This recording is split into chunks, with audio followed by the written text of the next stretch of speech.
Thank you, everyone, for being here at the last session of the day today. My name is Menaal Ebrahim, and to kick off this session, I'm going to present what didn't work to reduce school-related gender-based violence in Zambia. This is a mixed methods paper and a collaboration between the Africa Gender Innovation Lab, the Ministry of Education of Zambia, Trinity College Dublin, and the University of Wisconsin-Madison, so a large multidisciplinary collaboration. So what is school-related gender-based violence, or SRGBV? We love an acronym here, and I'm going to be using it a lot. SRGBV is defined as acts of physical, emotional, or sexual violence that occur in or around schools due to gender norms and power imbalances. And so in sub-Saharan Africa, 50% of students were bullied by peers in the last school month, and 28% of schoolgirls have experienced physical or sexual violence. And this does differ by gender, so girls are more vulnerable to sexual violence and boys to physical violence by peers and corporal punishment by teachers. And SRGBV has profound impacts. So corporal punishment has impacts on learning outcomes. Sexual violence has social consequences and impacts on fertility and on dropout. And then bullying has impacts on mental health and labor market outcomes, although all this evidence is from high-income countries. So what works to reduce school-related gender-based violence? School-based interventions can be effective. So particularly a promising approach is the whole school approach. So the idea here is you target multiple agents within a school and you work to change the school environment, the school culture. And some prominent evaluation that have used the whole school approach are the Good School Toolkit in Uganda, the Esta na Hora de Agir in Mozambique, the Safe Learning Model in Sierra Leone, and all of them have had impacts on different types of violence. There is still an evidence gap. So firstly, we really lack prevalence data. So to what extent is school violence even happening? So 20% of low middle income countries lack data on any form of SRGBV. And so in Zambia, for instance, the latest violence against children survey was in 2014. And so we really need an update to that to those numbers. Interventions have also been tested mostly in high-income countries. So 4 out of 33 interventions in a 2024 CGD review were from low-income countries. And then effects on sexual violence and differential impacts by gender are largely understudied. So with that motivation, we worked with an NGO and we decided to evaluate the empowerment pilot, the goal of which was to raise awareness about SRGBV, promote gender equality, and improve school attendance in the long run through a multi-component strategy. This is originally designed for beneficiaries of the Keeping Girls in School initiative, so the KGS initiative. This is basically under a World Bank funded project where they have this KGS initiative and they financially support the most ultra poor and vulnerable girls to get them through secondary education. And so the empowerment pilot was only delivered to schools that served KGS girls. It was also delivered to secondary schools, so that's grades 8 to 12, but also I'm calling it primary schools, but it's really lower secondary schools, so 8 to 9 graders that didn't house later grades. And it was delivered by teacher mentors that were trained by the NGO, and this was on a voluntary basis, so those teachers were not compensated. So as I said, it's a multi-component intervention. So there were 3 components. The first component is a boys and girls club. So these are after-school clubs with 25 participants, boys and girls each, so single-sex clubs. These span over 2 terms, so 17 weeks, about 17 sessions. The girls' clubs did prioritize those KGS girls that I mentioned earlier, and the topics covered, gender equality, awareness of sRGBW, communication skills, bystander skills, and support seeking. The second component was the teacher sessions. So these were also conducted by the teacher mentors, and they were 15 weeks, and they covered similar topics, but with an emphasis on positive discipline, how to create a safe environment, and then responding to sRGBV. And then lastly was a more light touch component, which was engagement with parents. So this was just a one-time 30-minute orientation on sRGBV in the empowerment pilot. And this is also meant to be delivered by the teacher mentors. So as I said, this is a mixed methods impact evaluation, which means that we had a qualitative team and a quantitative team, and we're using both types of evidence. On the quantitative side, we're looking at what is the intervention's impact on the average student. So not at the participants only, it's just a whole school effect. And then we're disaggregating by boys and girls. The primary outcomes that we're interested in are experience of sRGBV, attitudes towards gender roles, school climate, and well-being related outcomes such as anxiety, social support, and safety. And on the qualitative side, we're interested in what are the norms around sRGBV in schools, how is the intervention perceived, and what are the potential mechanisms through which the intervention achieves its outcomes. So just briefly on how we did the mixed methods research, we kind of employed both of these methods. So the first one's a convergence model, which basically means we had a quantitative and a qualitative team. We independently and simultaneously conducted our data collection, did our data analysis, generated results, compared and contrasted, and then converged to an interpretation. But we also did this sequential exploratory design. So we used the qualitative data collection to come up with and validate these vignettes that we used in the quantitative survey. So on the study design, this is a lot, but I'll walk through it. This is actually a very simple clustered RCT. We had 90 schools across 3 districts. We randomized them equally with some stratification variables to treatment and control. So treatment received the empowerment pilot, control schools did not. This happened in early 2023, and due to procurement and logistical issues, we were unable to do a baseline survey.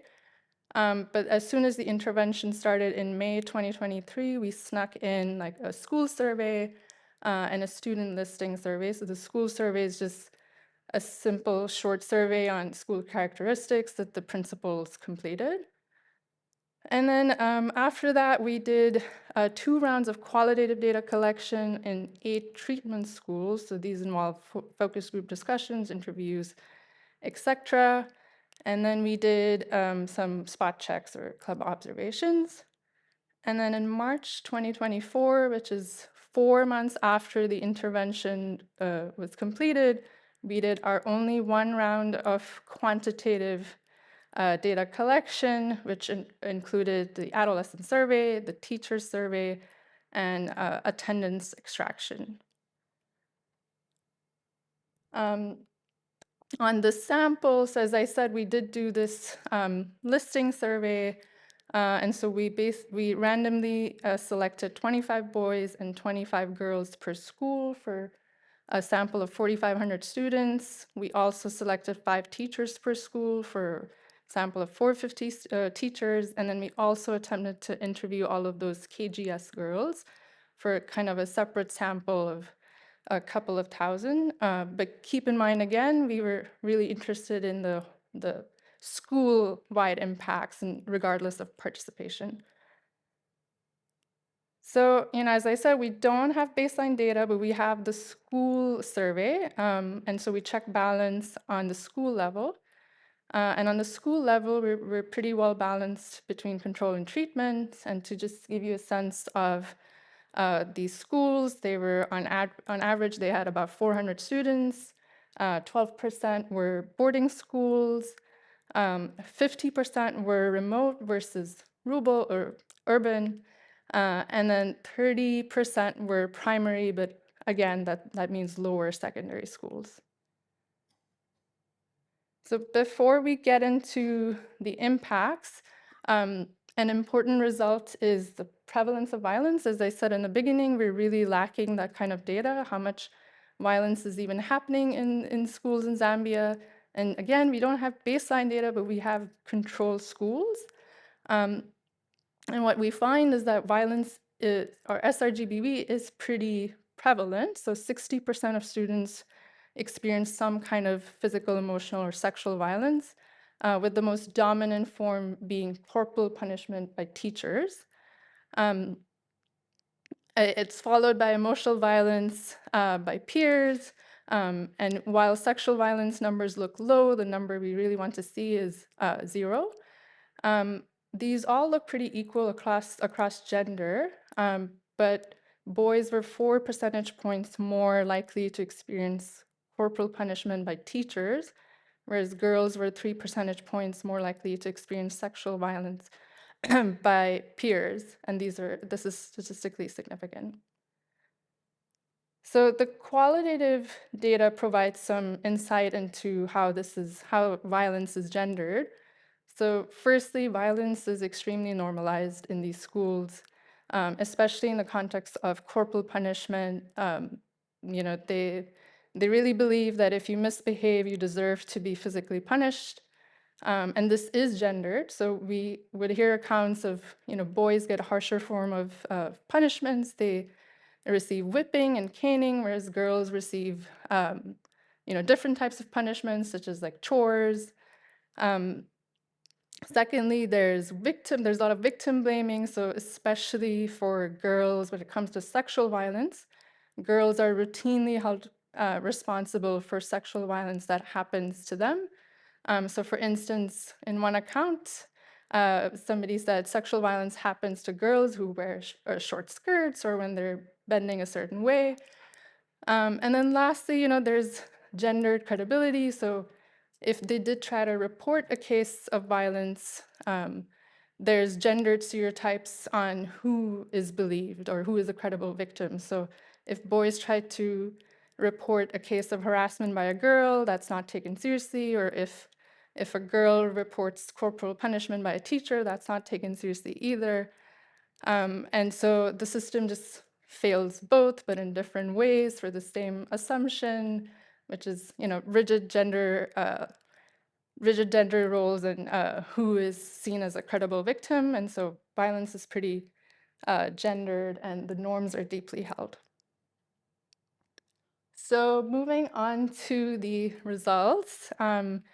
This is kind of a snapshot of all of our results because I probably won't have the time to go through all the tables.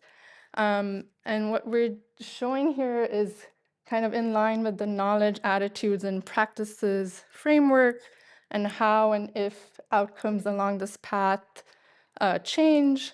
So everything in red are findings that are not robust, and whatever we have in blue are findings that are robust to multiple hypotheses testing.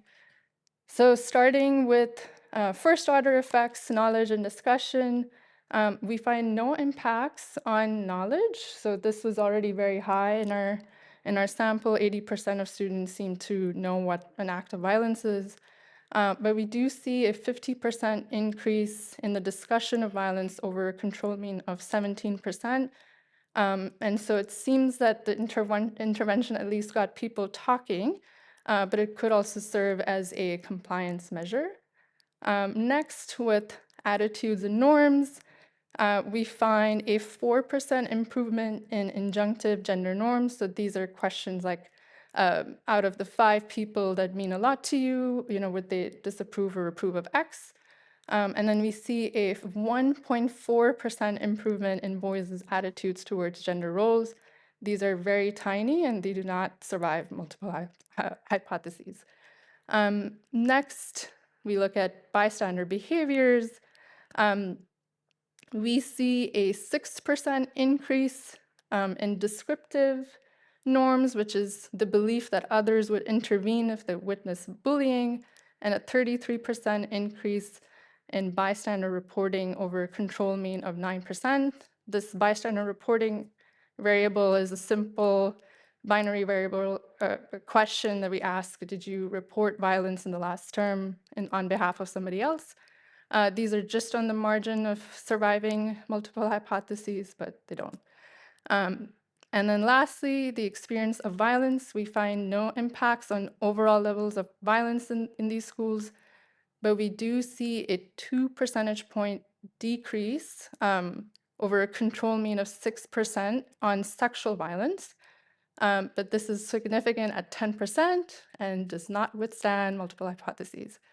And then lastly, we don't see anything on school climate, well-being, agency, and school attendance. So all in all, the intervention really just kind of sparked conversations, but it didn't meaningfully impact any of the outcomes we were hoping to move. I'm just going to skip over it just to show you the amount of outcomes we were looking at and why we didn't survive. Last thing, on the quantitative side, we also looked at the KGS girls who were prioritized for the clubs. They were meant to be the direct participant sample. We found that they were not impacted by the intervention either.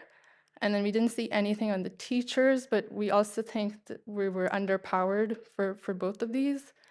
And then on heterogeneous effects, we did see something on the school type. So primary treatment schools had 11 percentage points more violence than secondary treatment schools. And similarly for lower versus higher quality schools, these schools also had more discussion and more bystander reporting. And so maybe this is some kind of disclosure effect.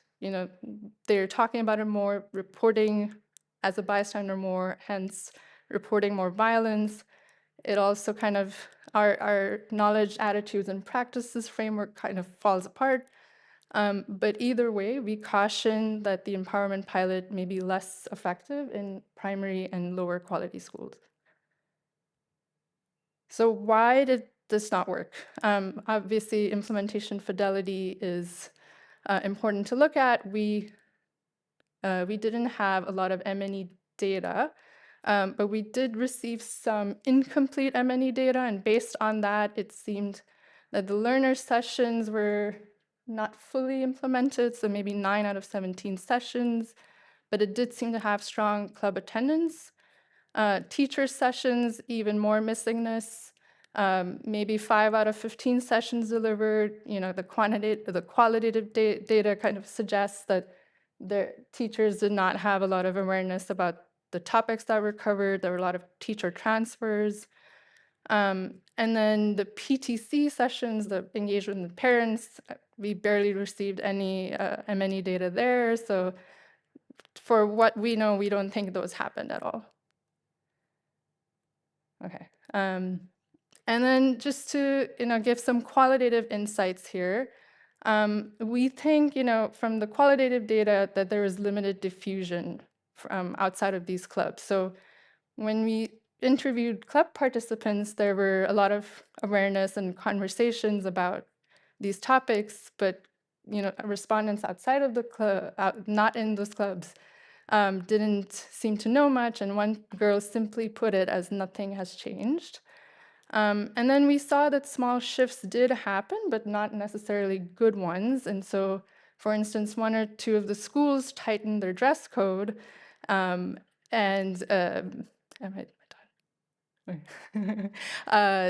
they tightened their dress code, so it seemed like the onus shifted to the victim rather than the perpetrator.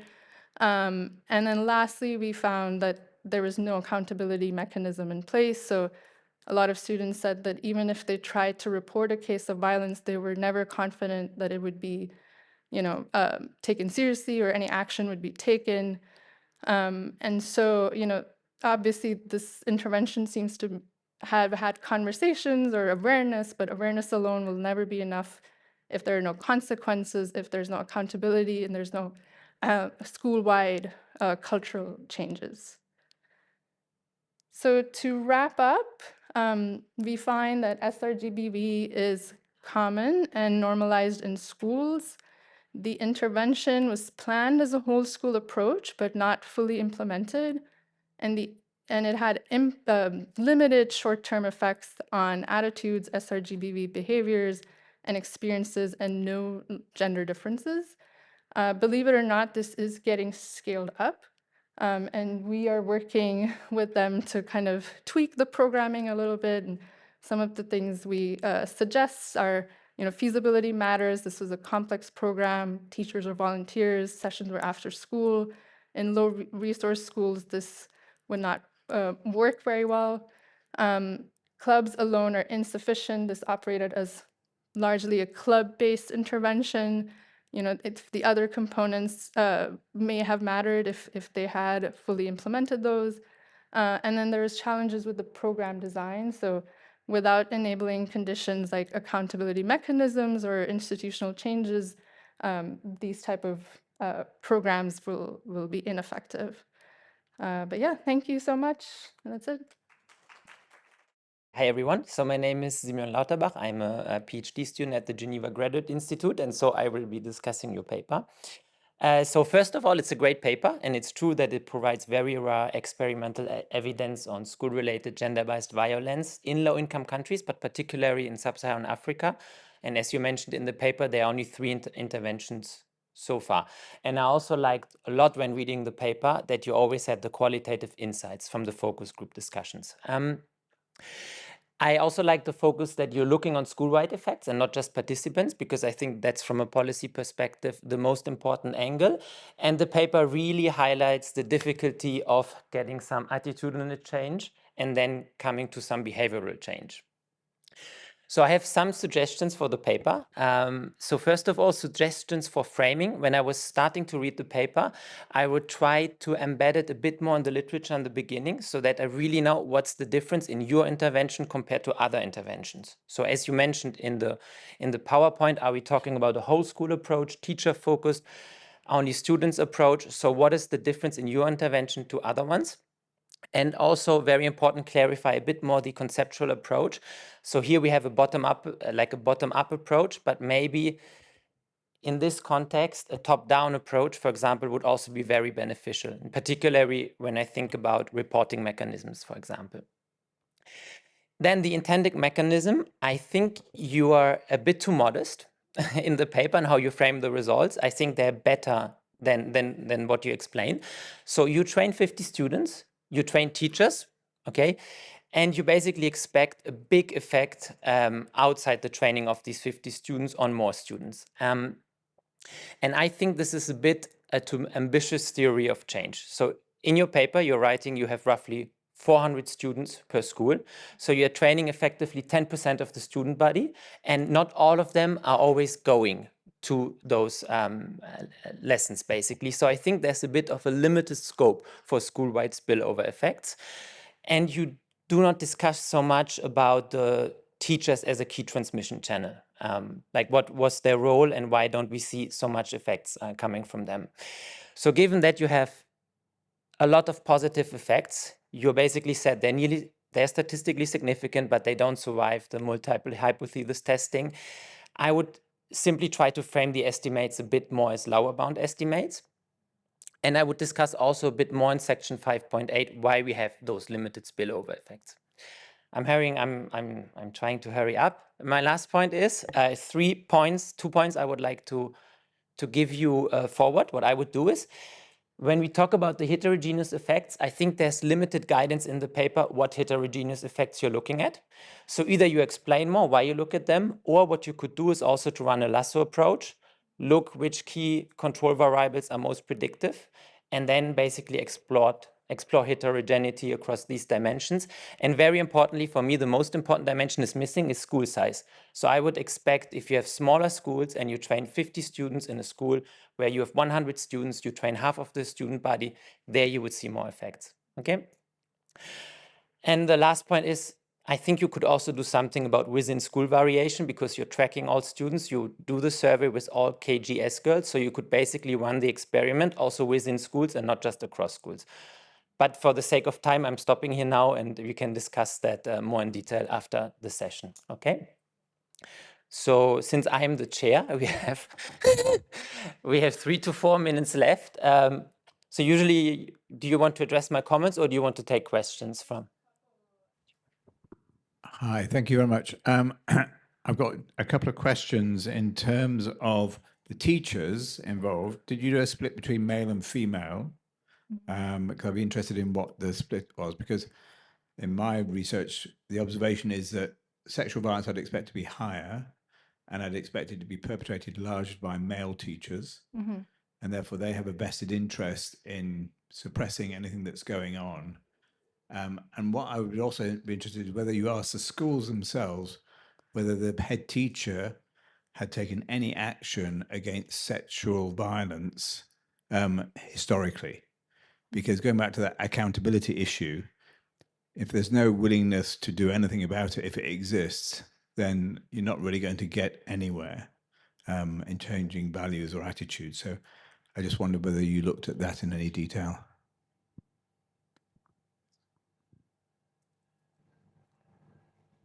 Okay. Just starting with that.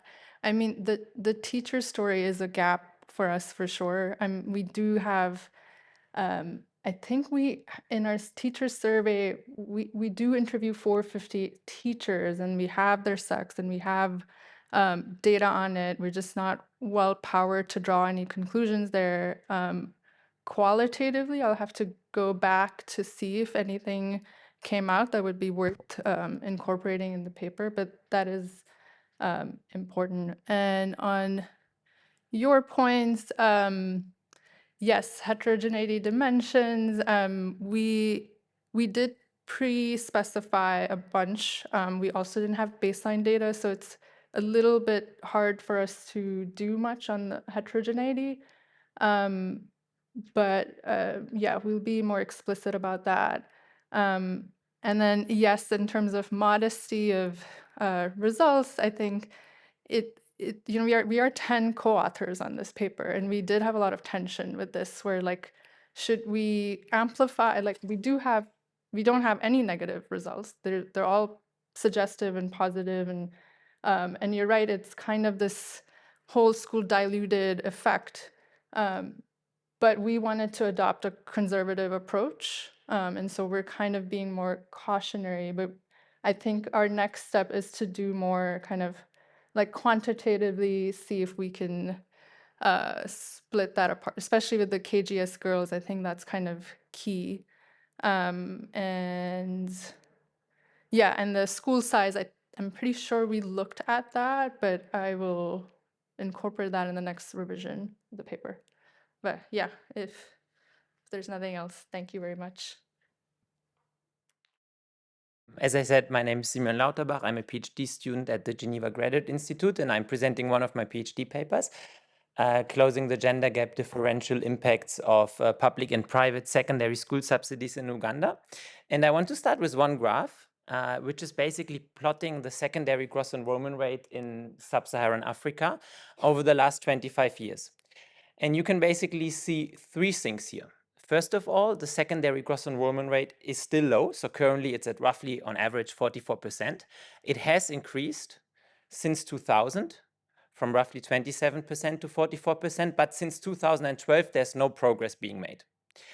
And also we see a consistent gender gap between male and female students of roughly nowadays 3 to 4 percentage points. So there are many reasons why we have the secondary gross enrollment rate at the current levels.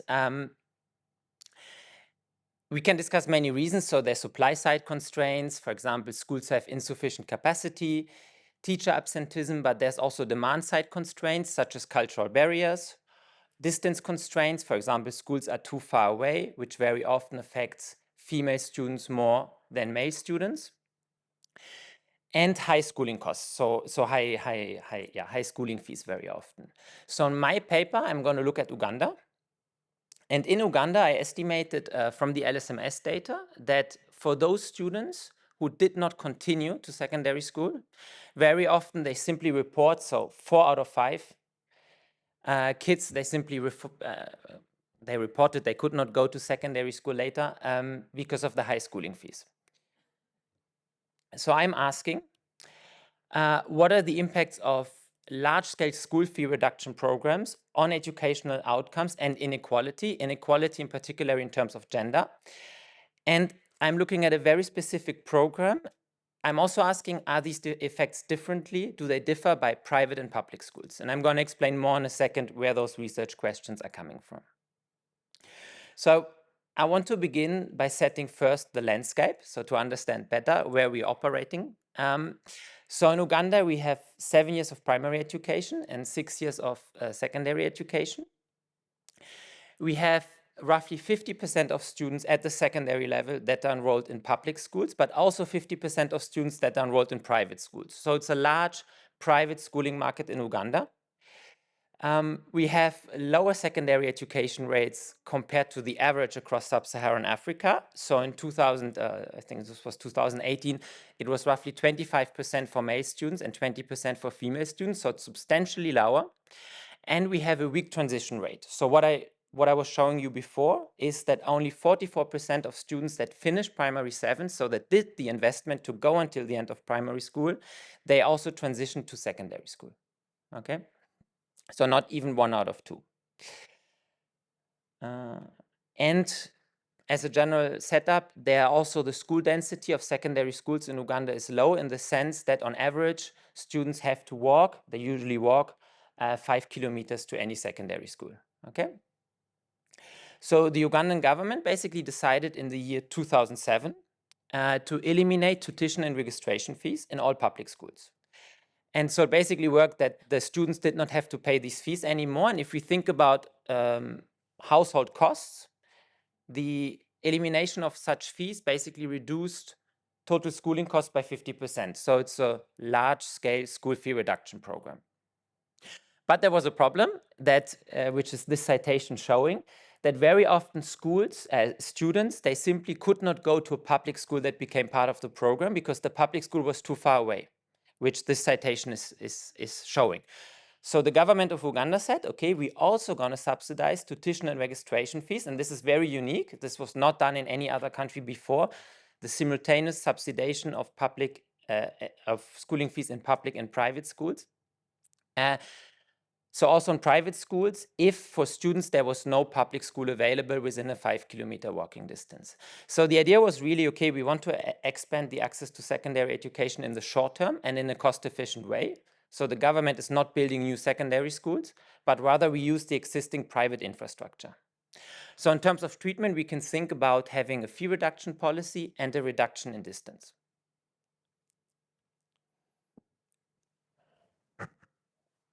So I'm using several data sets now to evaluate the effects of the policy, and it was a bit of a nightmare to get these data sets, but finally I got the number of those private and public schools that became part of the program in Uganda between 2007 and 2014. I got a bunch of annual school census data, and I got test score data from Uganda. And I'm mainly using the World Bank Living Standard Measurement Survey. So thanks a lot to all these World Bank colleagues at the conference. Helped me a lot. Why? Because, well, it's household level data, it's representative, but also it's one of the few data sets that's actually tracking the migration history of the respondents, which helped me a lot in this paper. And so I have 2 variations in the exposure to the policy. So the first variation is a cohort exposure. So either you were eligible to benefit from the policy or not based on the year you were born. So usually students, they go to secondary school at the age of 14. So when you were born in 1993, you were eligible to the policy. When you were born before, not. Of course, it's not exact, but I'm checking for robustness there. And I'm having a second exposure to the policy, which is so-called district exposure, okay, where I basically use 2 different measurements. So the first measurement is, I call it binary measurement. So I compute the average number of schools that became part of the program at the district level per 10,000 primary students. So we can think of comparing districts that have a high school density and to districts that have a low school density. This is my first kind of binary measurement. And then my second measurement is I'm looking at treatment intensity. So what's the effect of having one additional school at the district level, be it public or be it private, that became part of the program. So this is a bit the map of Uganda. This is just showing you where we have a high density of USE schools and where we have a low density of USE schools. Of course, it's a bit clustered, but that's how it is. And then I'm running the following regression. I don't want to get too much into it because the talk is not so long, but I'm basically looking at the educational outcomes of individual I being surveyed in round R, born in year B, and having lived in district D when the policy was introduced. Cohort B is a dummy that is basically one just saying you're eligible to the policy. Exposure D is if you resided in a high exposure district, and so beta 1 is our difference in difference estimator. And so basically you can, and then I include a bunch of control variables, district, birth year, and survey round fixed effects. And then it can get very complicated, but you basically can split up this equation by changing exposure with the number of private or public schools that were available at the district level by including more interaction terms to look at gender effects. I'm not going to show that now, but this is a bit the main estimation I have. So what are the results? So first, if I look at the average effect of the policy, so we do not look at any gendered effects, we do not look at any effects of private or public schools, we do see an effect of the policy. So it increased, if you reduce the tuition fees, well, it increased the likelihood to attend secondary education by 6 percentage points and to complete lower secondary education by 8 percentage points. And I don't find any effect on upper secondary education, so we should not expect that this policy basically drags on after secondary school, okay? And I also find a 10 percentage point increase in the time that students basically spend in schools. But as mentioned, there may be, because of the setup of the policy, there may be heterogeneous effects. So we have private and public schools that became part of the program. So that's one dimension I'm going to look at, certainly. And we also have the gendered effect. In general, I'm interested in gender, but also I'm arguing that the distance component of the policy, so to have schools closer to students, to reduce the walking distance to low-cost schools, isn't particularly gendered because usually, well, girls are more affected by long walking distances to schools due to safety concerns, but also due to the time they have to spend walking and the household responsibilities very often they face at home. And in the next figure, I'm basically summarizing the main findings, okay, the coefficients of the main findings. And I think what's new is basically that I do not find any effect for male and female students that were exposed to these public schools. So the coefficients are all 0 and not significant. And I also don't find an effect for male students that were exposed to these private schools. So it's only female students that were exposed to private schools. And that's kind of a new finding. So why is that the case? So how much time do I have left? 10 minutes, okay. So there are different explanations for why I do not find an effect between public and private schools. This is basically drawn on qualitative evidence, okay? But very often, what is the link is not working, okay. Okay, Tomasz, okay. Okay, but in Uganda, we can start by public schools are very often full, okay? So when the policy started, public schools had higher student to teacher ratios, higher student to classroom ratios. So they had less capacity actually to take on additional students, but also perceptions of households matter. So households very often perceive the value of private schools, what you learn in schools, actually to be higher compared to public schools. So they may be more inclined to actually send their kid to private school that became part of the program, but not to public schools. This is just a perception because I tested this in the test score data. I wanted to look, are actually private schools better performing than public schools? But that's not the case. So they perform very similar. So it's a perception story here as well. What I can do, however, is I can look, with my data, I can look more at this gender component of the policy. So the distance to private USE schools. So does it actually matter to bring schools? Well, it matters, of course, to bring schools closer to students, but does it also matter a lot when we talk about school fee reduction programs?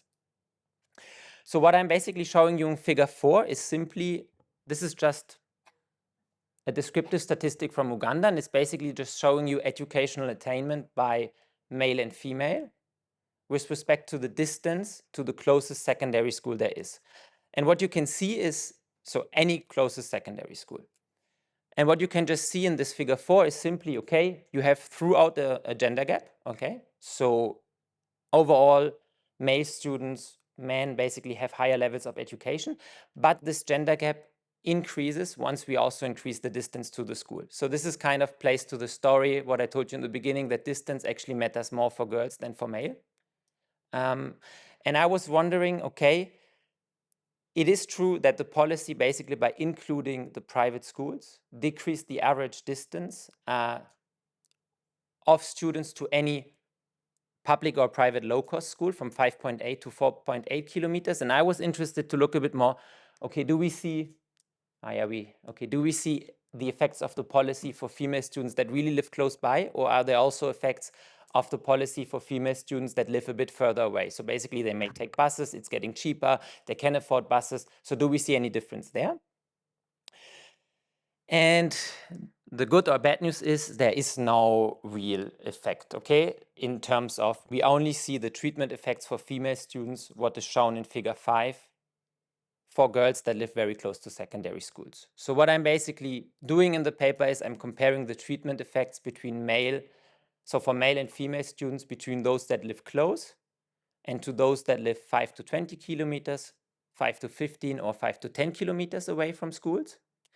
And I would have expected, at least when I compare the treatment effects between two groups, so those that are between 0 and 5 and those that are between 5 and 10 kilometers, that they would actually weaken the treatment effects for girls between 0 and 5 kilometers, but this is not the case. So the figure is just showing you the results are relatively robust. The main treatment effects are only there for female students super close to public schools, private schools that became part of the program, okay? So it's a bit the story of, let me go to the conclusion. So what is the story of this paper, basically? So if we think about it, well, of course, school fee reduction policies, unsurprisingly, they can increase the access to secondary education. And they can also reduce the gender gap if they are combined with these distance constraints. The paper also shows, I'm doing a bit of a cost-benefit analysis, that it is actually very cost-efficient for government to include the private sector in school fee reduction programs. Okay, it can be a cost-efficient way to increase at least access to secondary education in the short term, both at the extensive and the intensive margin. The main effects are for female students within walking distance to those private schools. And then we should also think a bit further, but I haven't found an answer to this yet, about the design of policies. So technically we want to include all different types of schools, and we want to include male and females in school fee reduction policies in terms of equality.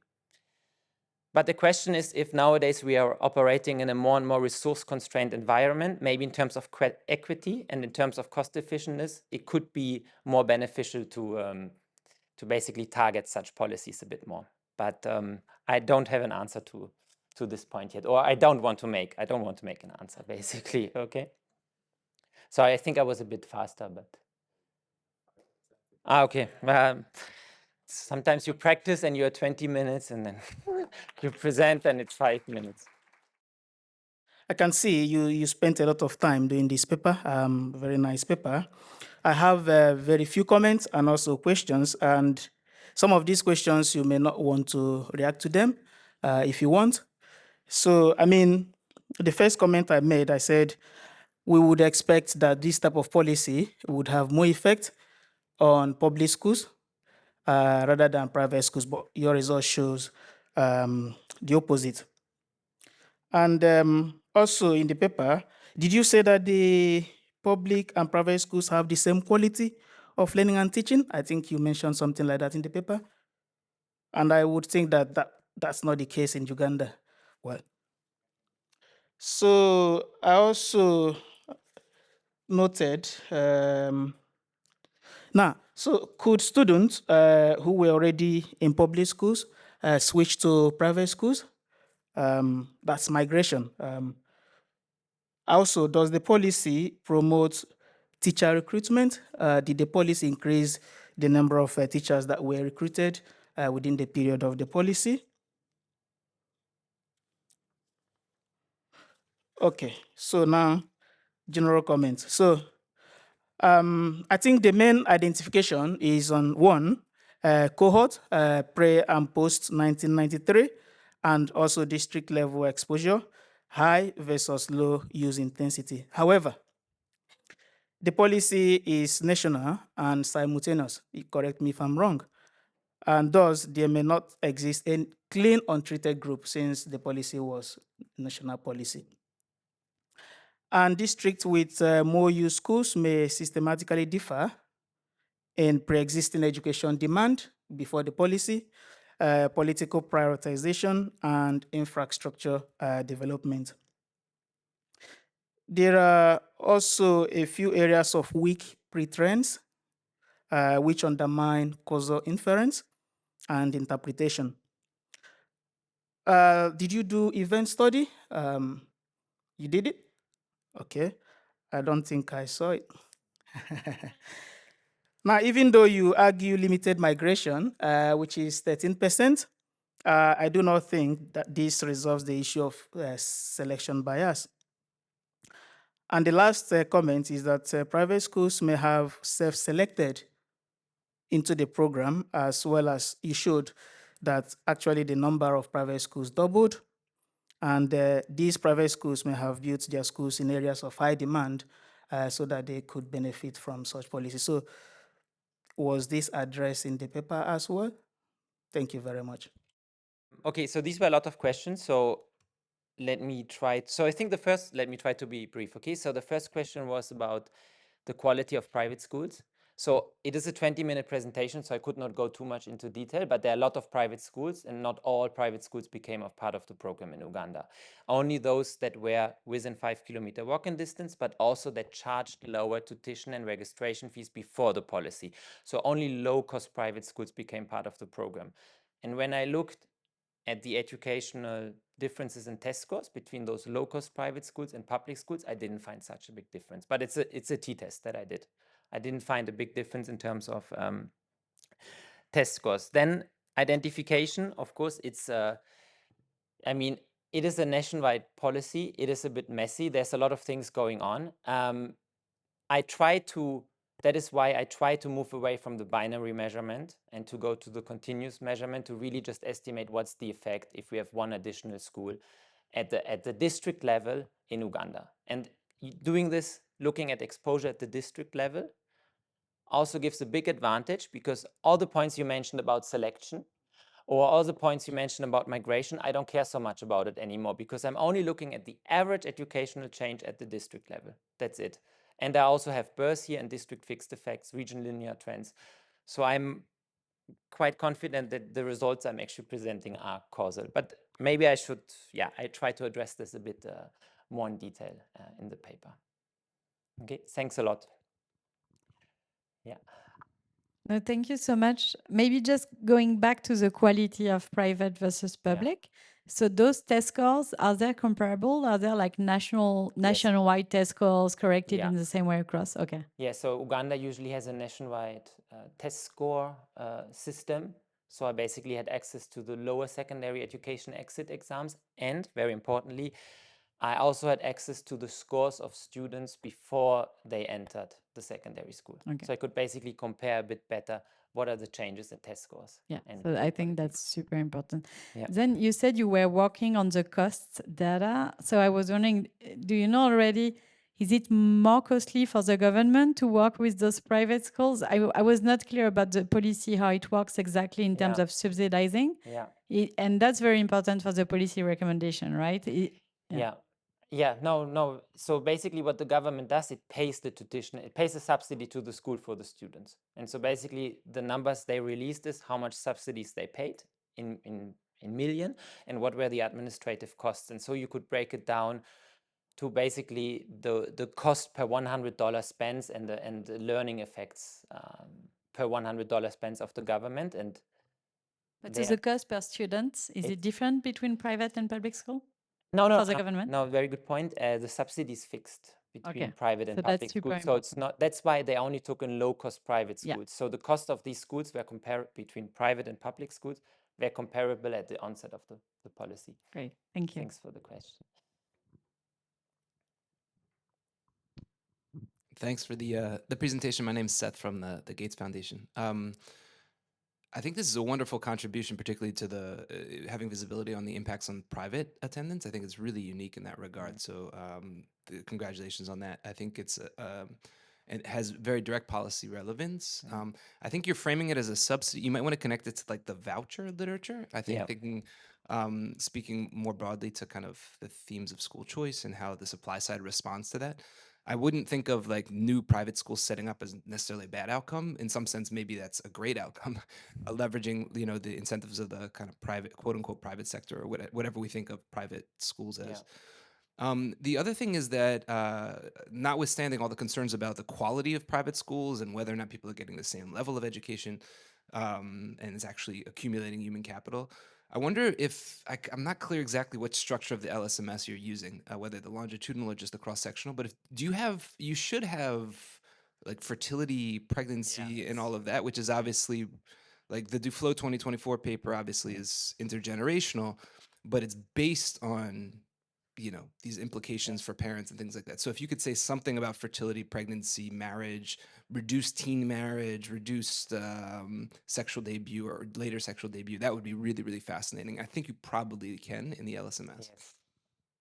Okay, so 2 points. I mean, the first point on the effects of the private and public schools, I was also surprised to find this large heterogeneous effects with regard to private schools, because also from my understanding, when we talk about development intervention, there's a lot of push.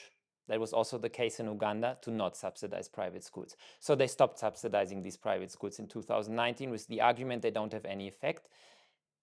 I do not find this. So I think it's more push actually to kind of still use or incorporate the private sector. Then on the second point, yes, so I'm using the cross-sectional structure of the LSMS. It's a great data set. At the same time, it's a messy data set. It takes a lot of time also to follow the respondents over time. And so this is a second paper. So I decided not to bring this angle now into this chapter. But it's something I want to explore, definitely. Yeah. Sorry, I didn't want to say messy data set, but I wanted to say it has so much information. So Hi, Peter from CSAE Business School. Can you just clarify, in terms of the distance issue, yeah. It would imply that therefore you're only talking about day secondary schools. Yeah. Whereas my understanding is that the majority of secondary education in Uganda is boarding. Yes, it is so it is roughly 50% day, and then you have 50% boarding. But within those boarding schools, you also have a lot of students who only come for the day. So for me, it's true for me, but for me, it's impossible to differentiate further about the different types of schools, if it's a boarding school or if it's a day school. Okay, so did the scheme apply to both boarding and... Yes, it's to both boarding and day schools. But I would suspect yeah.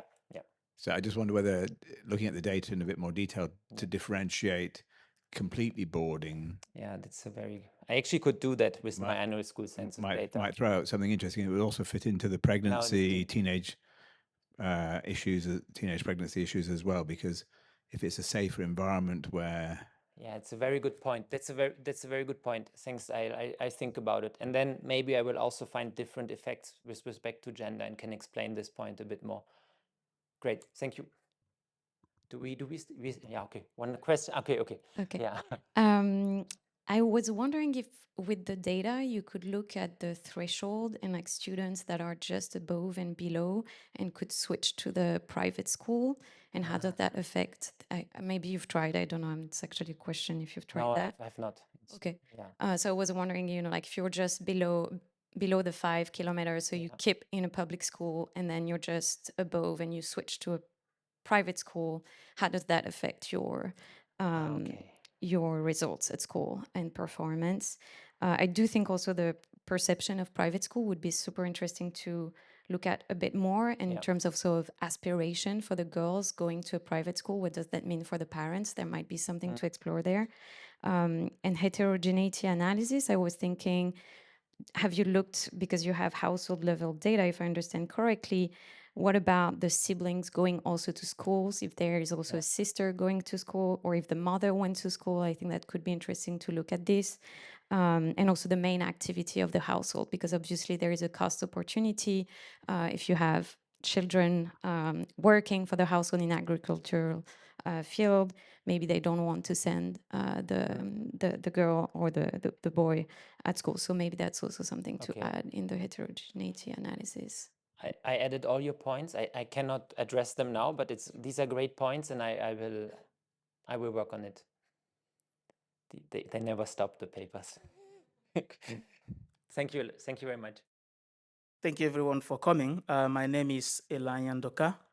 So I just want to give a brief background of this study. So it is not a causal analysis. It is supposed to be an exploratory research. So we got small grant from IPA to do exploratory research on this, and then subsequently it would lead to a randomized control trial. So at the moment, what we did was just to create the scale that we need for the study, which is the poverty and the period poverty scale. Okay, so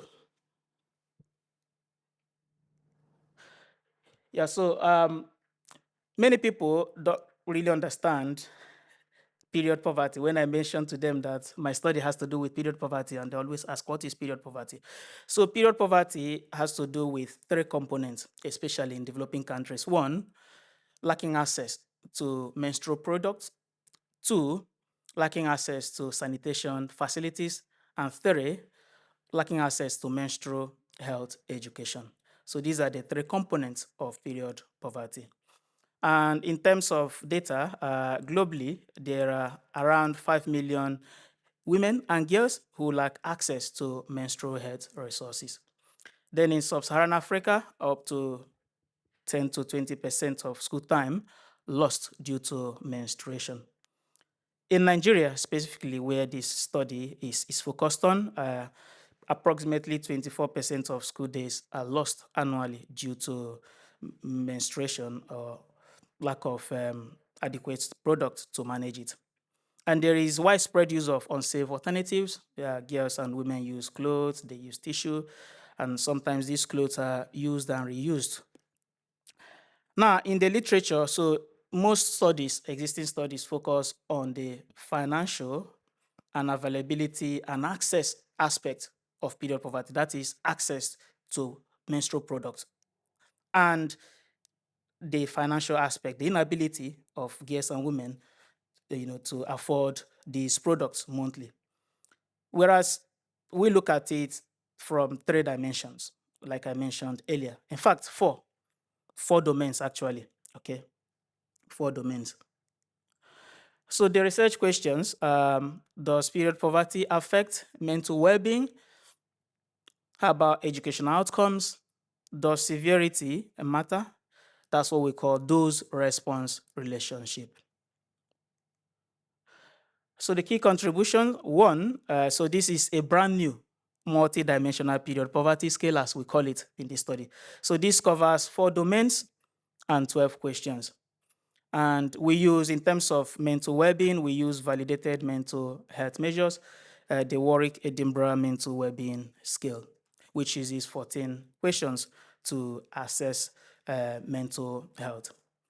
In terms of control, we make use of the IPA Poverty Probability Index, which uses 10 questions to assess households' poverty incidence. And in terms of the model, we took advantage of high-dimensional fixed effects. So what's the main message? Period poverty is a main mental health issue, as our results show. Remember, this is just an observational study, not causal. Okay, in terms of data, this was conducted in Nigeria in 2 states, Enugu and Ebonyi states, across 15 local government areas. And approximately 500 girls were surveyed in 35 schools. So these were girls in senior secondary school, SS1, SS2, and SS3. And these girls were already seeing their period, okay? So those who were not seeing their periods were not included in this study. So we adopted a multi-stage random sampling, and the key fact is that from the data, we discovered that around 80% of the girls surveyed experienced period poverty. In terms of empirical strategy, we did make use of ordered logits for ordinal outcomes, binary logits, linear models with fixed effect. So what we did, because this is a brand new period poverty scale, we tried to use different coding to check the validity, internal consistency, and also reliability of this scale. So that's why we made use of different models. The fixed effects used school, class, LGA, state, and also interviewer because it was face-to-face, and we used, I think, about 6 women or thereabout. So we had to also take that into consideration. So in terms of the empirical results, the relationship between period poverty and happiness, you can see across different specifications and models, the sign is consistent, negative, and they are all statistically significant. So period poverty leads to around 20% point reduction in happiness level.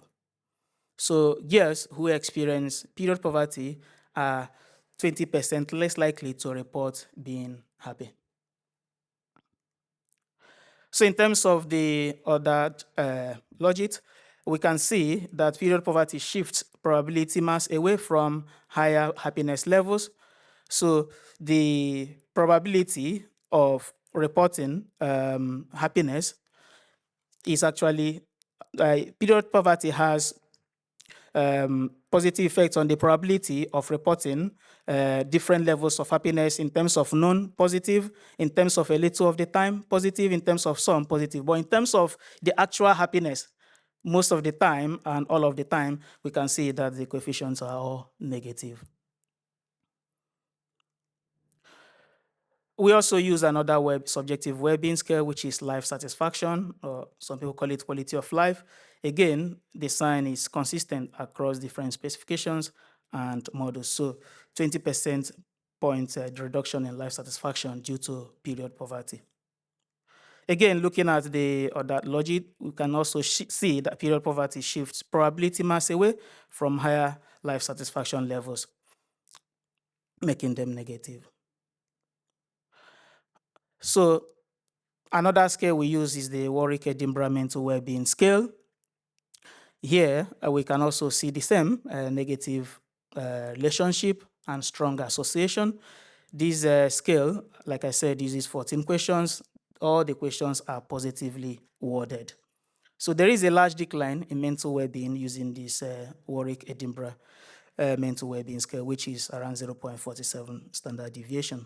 So in terms of those response, so we categorize period poverty into 3 categories to see which level it's more severe than relative to the others.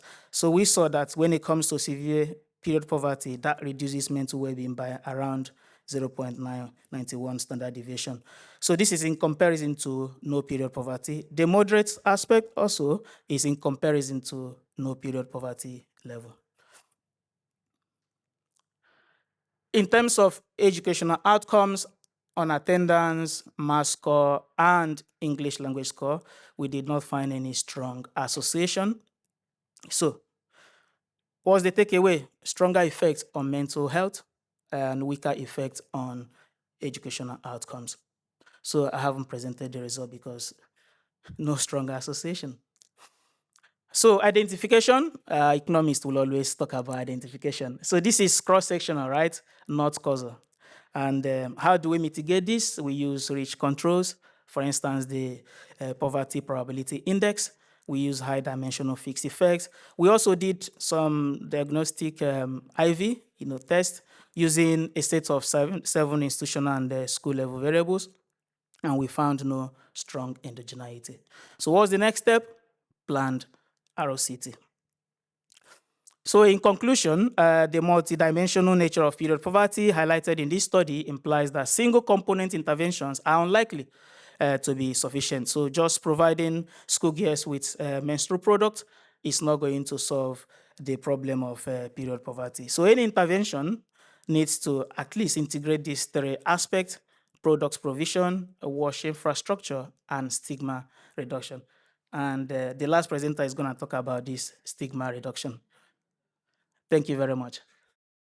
Yeah, super interesting to read this paper. It dovetails very, very nicely with the paper I'm about to present afterwards. So thanks for teeing me up so well. So I think this is a paper on a super important and very, very understudied topic. There was a paper about 10 years ago that showed that giving people free menstrual products didn't do much to attendance, and then everyone forgot about menstruation. And I'm glad this is kind of coming back into the field. So just to summarize what we've seen, so the authors developed this kind of 12-item period poverty scale and validate that across 500 girls in Nigeria, and then try and correlate that with well-being measures and education measures, and show that the correlation with well-being is actually pretty strong and not so much with the more standard educational measures. And this seems to be kind of setting up nicely for a future RCT. So yeah, I had a few kind of thoughts and comments of stuff that hopefully could be helpful as you go forward. So you're validating this scale or developing this new scale, and as far as I could tell in the paper, mostly what you're doing is looking at the Cronbach's alpha, which is basically like how correlated are the measures to each other as your measure of validity.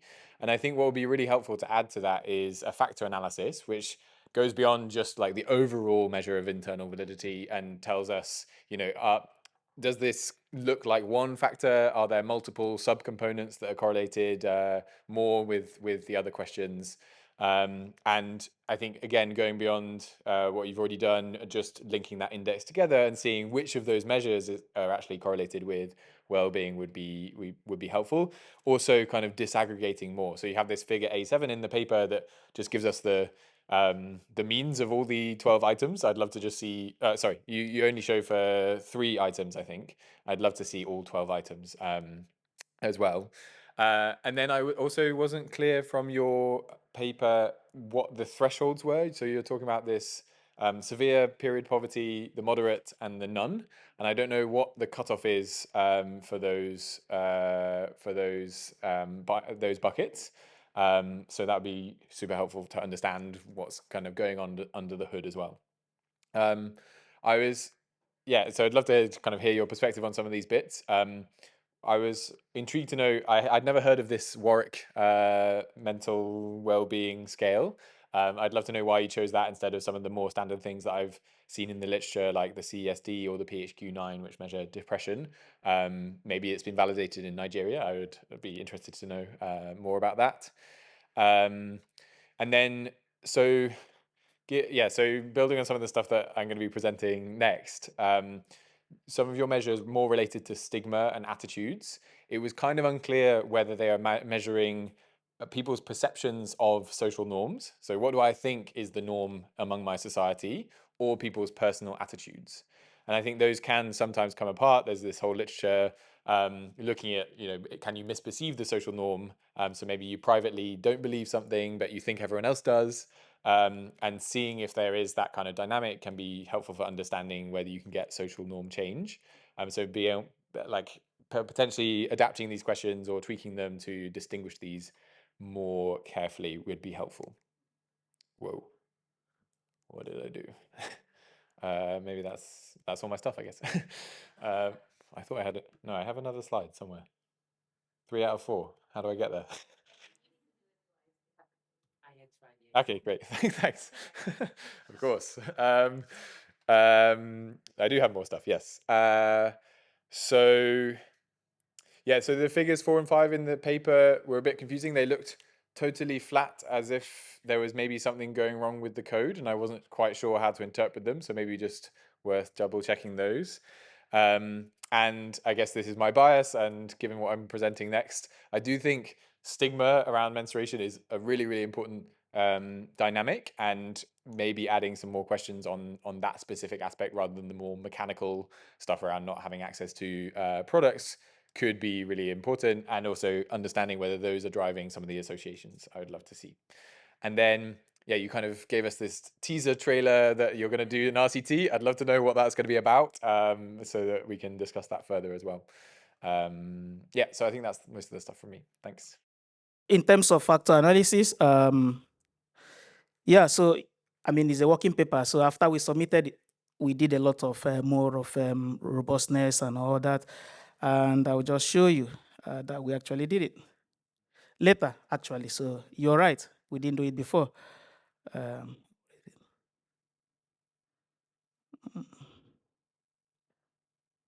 Okay, I'll just scroll.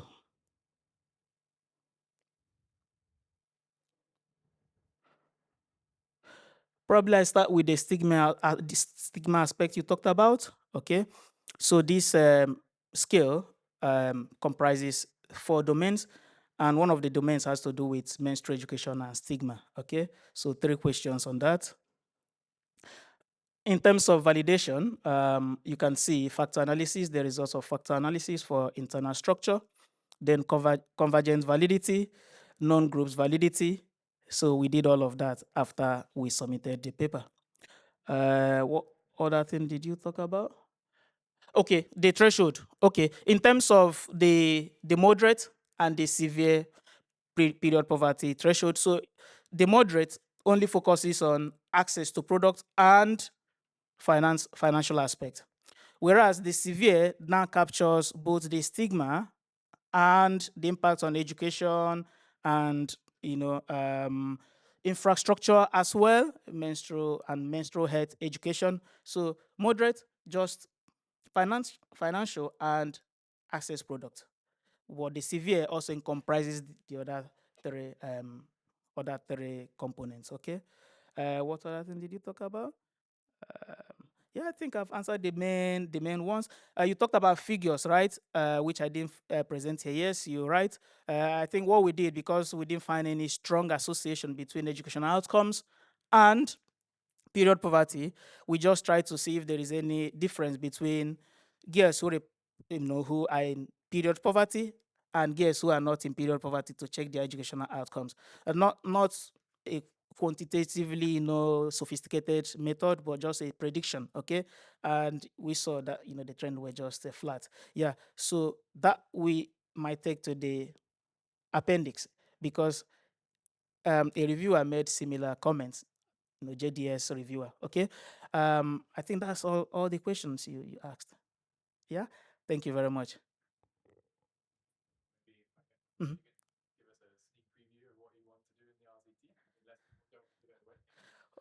Well, so we haven't got funding. So when we applied for the funding, the first stage, they asked us to show how we're gonna scale it to ROCT, so we showed everything.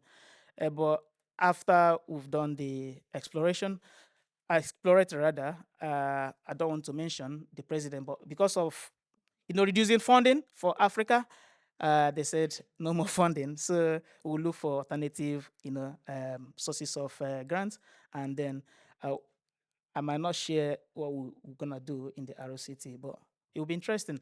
But it's gonna cover all the 4 components that we mentioned in this paper, not just the access aspect, but in terms of also access to infrastructure, access to menstrual health education, and also how does stigma also come into play. Okay. Hi everyone. So my name's Duncan. I am a assistant professor at the Nova School in Lisbon, and so this paper I'm going to present to you today is really building very much on the same themes as what we just saw, trying to address menstrual stigma and see how that affects girls' human capital in a rural setting in Madagascar. So we started this project thinking about the fact that the stigma that surrounds menstruation is really a global phenomenon. And when I say stigma or menstrual stigma, what I'm talking about is the fact that it's very difficult to talk openly about menstruation in many settings, and often that leads to the marginalization of women broadly, and particularly menstruating women. this seems to be a really kind of global phenomenon. I'm sure many people have had experiences of this taboo in their own lives, and we think that it's also prevalent in low and middle income countries too. And we also think that that taboo and that stigma could be a barrier to girls' human capital development through a number of different channels in principle. The first is health. So you might think girls might be reluctant to go and buy a menstrual product that would improve their health if there's a strong taboo around it. They may be reluctant to go to school if they're menstruating, if there's a strong stigma from doing so. And it may be that it can directly impact learning, even not mediated by attendance, if girls are more stressed when they're menstruating, or they are teased or bullied at school, and so that makes it more difficult to learn even when you are at school. And so we think that the kind of motivation for the program then is that lots of papers that have evaluated hygiene programs, or particularly menstrual hygiene programs, have mixed evidence on human capital. And most of the time, these papers are just looking at kind of health and attendance as the outcome, and much more rarely looking at learning directly. But there are many psychosocial components of these programs that may be neglected.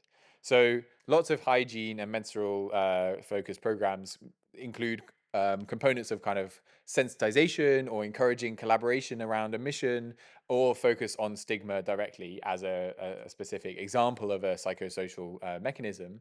And some of those could affect kind of learning through reducing stress or improving motivation, for example. And we think that affecting some of those, or directly targeting some of those psychosocial mechanisms, might actually be tractable if you can try and change norms within school. And we're going to try and do that using a specific tactic of identifying what we call positive deviants, i.e. people who are already willing to openly speak out against a harmful social norm, and give them a megaphone in some sense. So we think this is a kind of important, neglected, and potentially tractable intervention to focus on. And so what are we going to do specifically? So we ran a RCT in rural Madagascar in 140 schools, and we evaluate two bundles of treatments. So we partner with an NGO that had this program that runs for about 2 years long and focuses on menstrual hygiene and a broader set of hygiene behaviors, and trying to reduce menstrual stigma as well. And so we kind of focus on two bundles, as I said. One is the group of hygiene and sanitation interventions that include quite a few different components. We're trying to relax or address all the constraints related to menstruation and hygiene all at once here. So building sanitation infrastructure, training teachers, and distributing free menstrual products. And then on top of that, we're going to assess the additional effect of what we're calling young girl leaders, where we're nominating, training, and coaching young girls within these schools to act as kind of positive ambassadors for menstrual hygiene and reducing stigma. Then we're going to measure the effect of these programs on these interventions on human capital, menstrual stigma, and some of these psychosocial mechanisms that I flagged might be important. So just to summarize, our research questions are: how do these hygiene and menstrual hygiene interventions in schools affect human capital outcomes? And are there these psychosocial mechanisms that we're postulating? And can these positive deviants, these young girl leaders, promote healthy behaviors and improve human capital outcomes themselves too?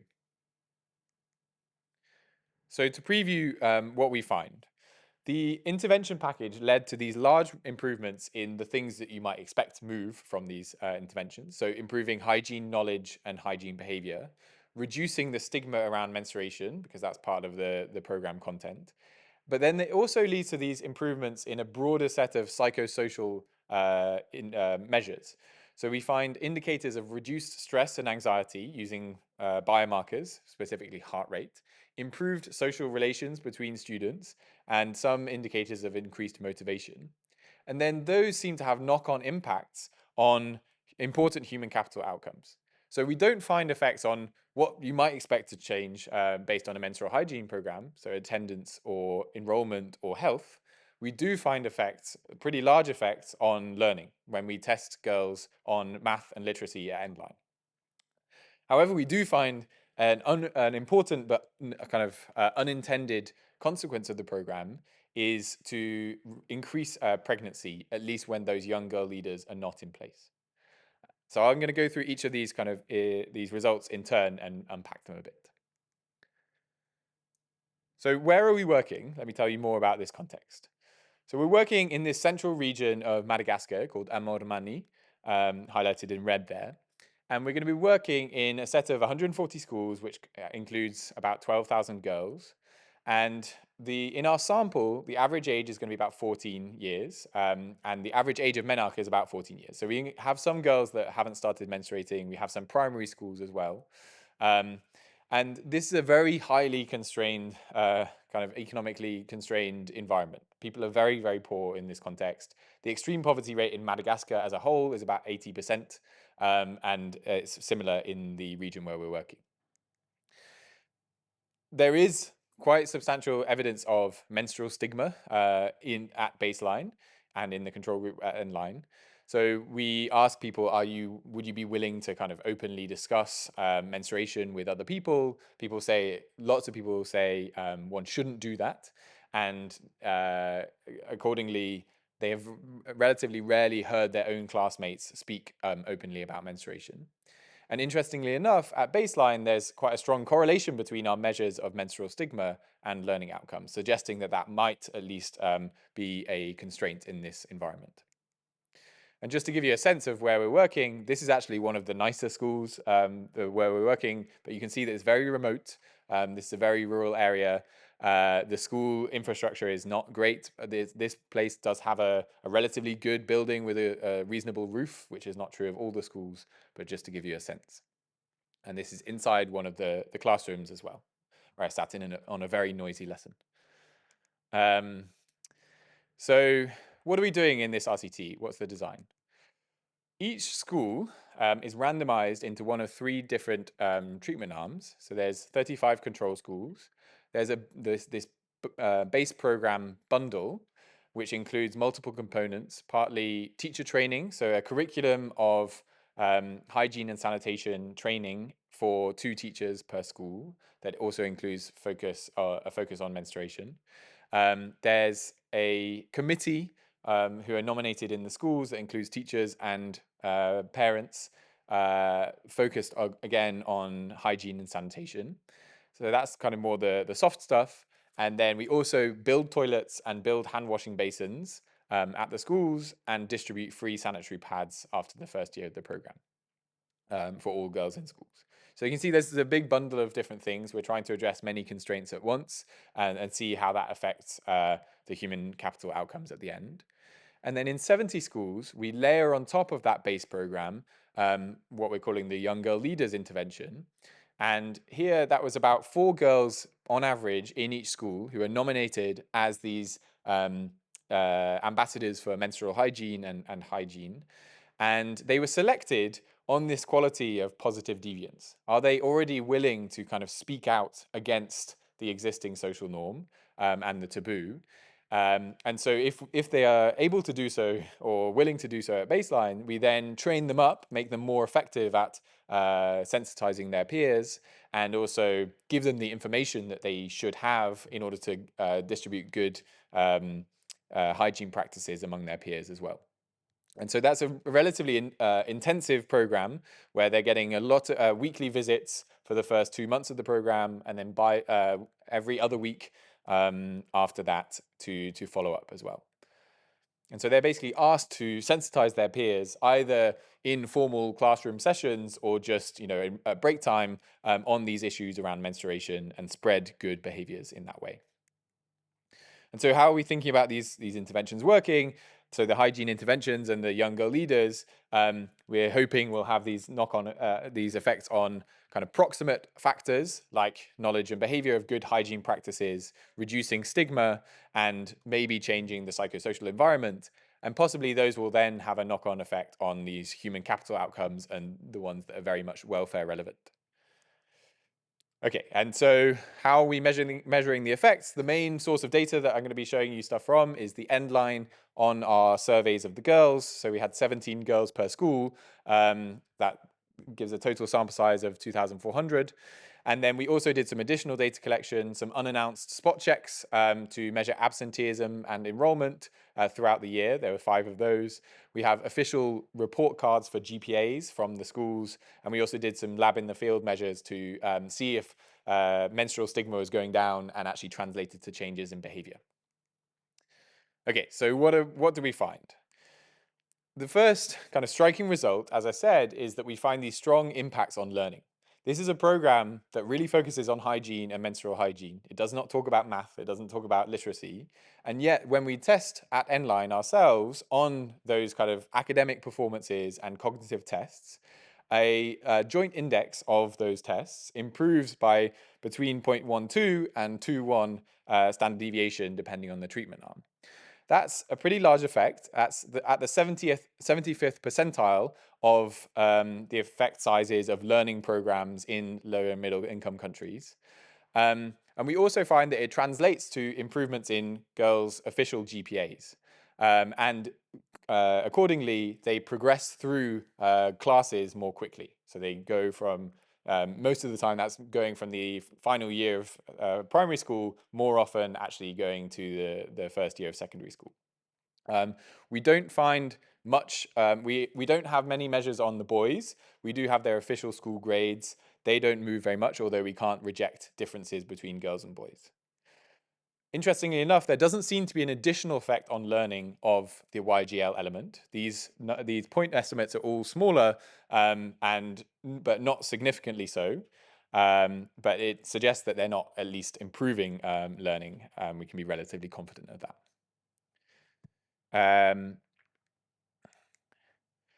Okay, so learning improves, but as I said, these other human capital outcomes that you might a priori think are more likely to move from menstrual hygiene programs aren't affected. So we don't find changes in school attendance as measured by official school enrollment lists or these unannounced spot checks. And we don't find any evidence of changes in physical health. So people report on their general health and UTI symptoms, which might again be affected by menstrual hygiene, and self-reported mental health doesn't change either. And so it seems that these learning effects are really about changes in quality of time at school or quality of learning rather than quantity of time at school. What we do find is some indication that these kind of psychosocial mechanisms are driving the effects. So one strong indicator of that is we try to measure a biomarker of stress at Nline by giving girls at Nline survey a heart rate bracelet, basically something similar to a Fitbit, but slightly more accurate, hopefully. And we find that girls' average heart rate is around 0.12 standard deviations lower in treatment schools. And so on in the graph there, this is on the x-axis is the minute of the Nline survey, and on the y-axis is relative to control, what is the average heart rate of the girls. And you can see that pretty consistently throughout the whole Nline survey, girls' heart rate is lower in both treatment groups. And so that could be representing kind of a general reduction in chronic stress or anxiety, or it could be representing reduced menstrual stigma that makes people less stressed when they're talking about menstruation as they are in the Nline survey. And we don't find strong evidence for or against either interpretation, so we're kind of allowing both as possible. Just to give you a sense of how big this effect is, so the 0.12 standard deviation, or the 2.3 beats per minute lower heart rate, is equivalent to about a quarter of the size of the effect seen in these TRIA social stress tests. And that's basically when psychologists stress people out a lot on purpose to see how much their heart rate goes up by getting them to do a math problem whilst also public speaking or something like that. That's the typical way. And so we see an effect size that's about a quarter of that. We then try to measure what's the effect on menstrual stigma. And we see these very consistent improvements in stigma across the board. We do this in many different ways. We ask lots of measures of self-reported stigma. So are people willing, do they report being willing to talk about menstruation openly? Have they heard other people speak about menstruation? Do they have progressive attitudes, for example, saying that it should be allowed for girls to go to school during menstruation?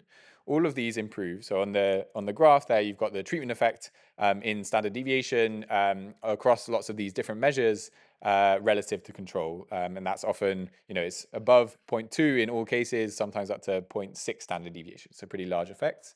And then I won't be able to go into the detail of all the lab in the field measures we have, but those improve pretty consistently as well, although they're slightly more noisy.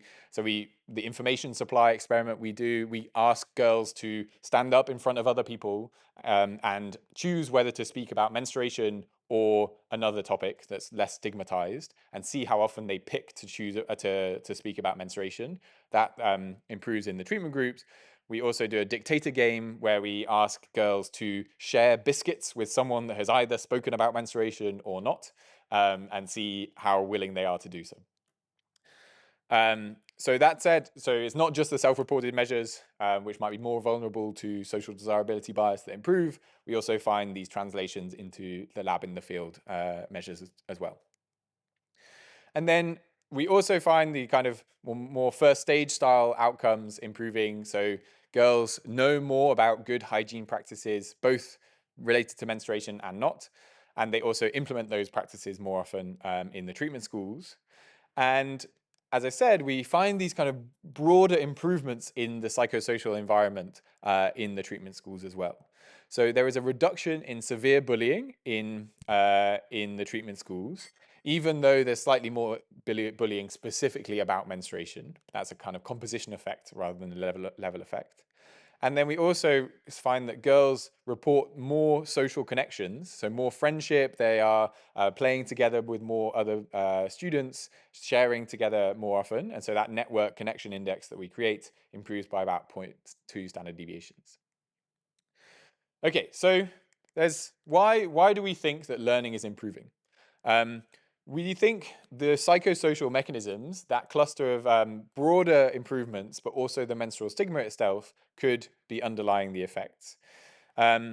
So while we don't have kind of knockdown evidence of menstrual stigma underlying the learning improvements, we have some suggestive patterns that go in that direction. So these 5 suggestive patterns include the following.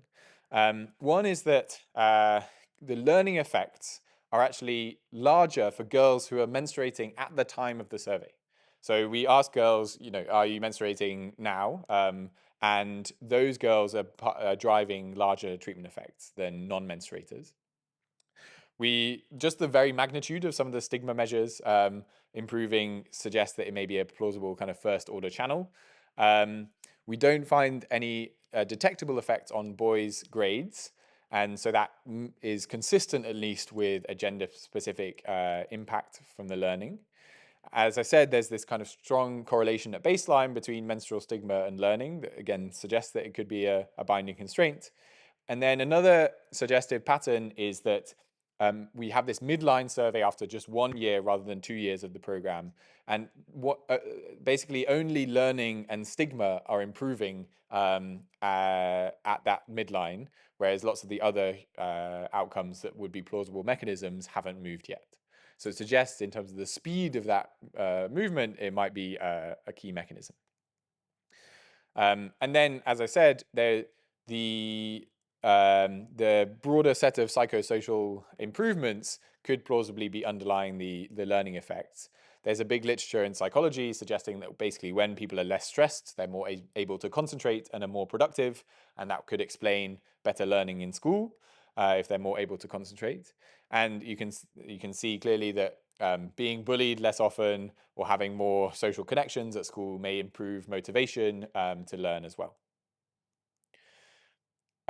Just to leave you with one final kind of puzzle and discussion of what I've mostly just bundled all the treatments together so far.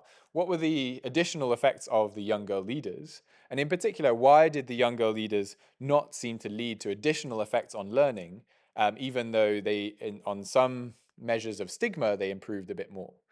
So one thing that's not excluded by the data, but again, this is only suggestive evidence, is that YGLs, or the young girl leaders, are actually focusing so much on hygiene and menstruation that they, to some extent, crowd out a focus on academics.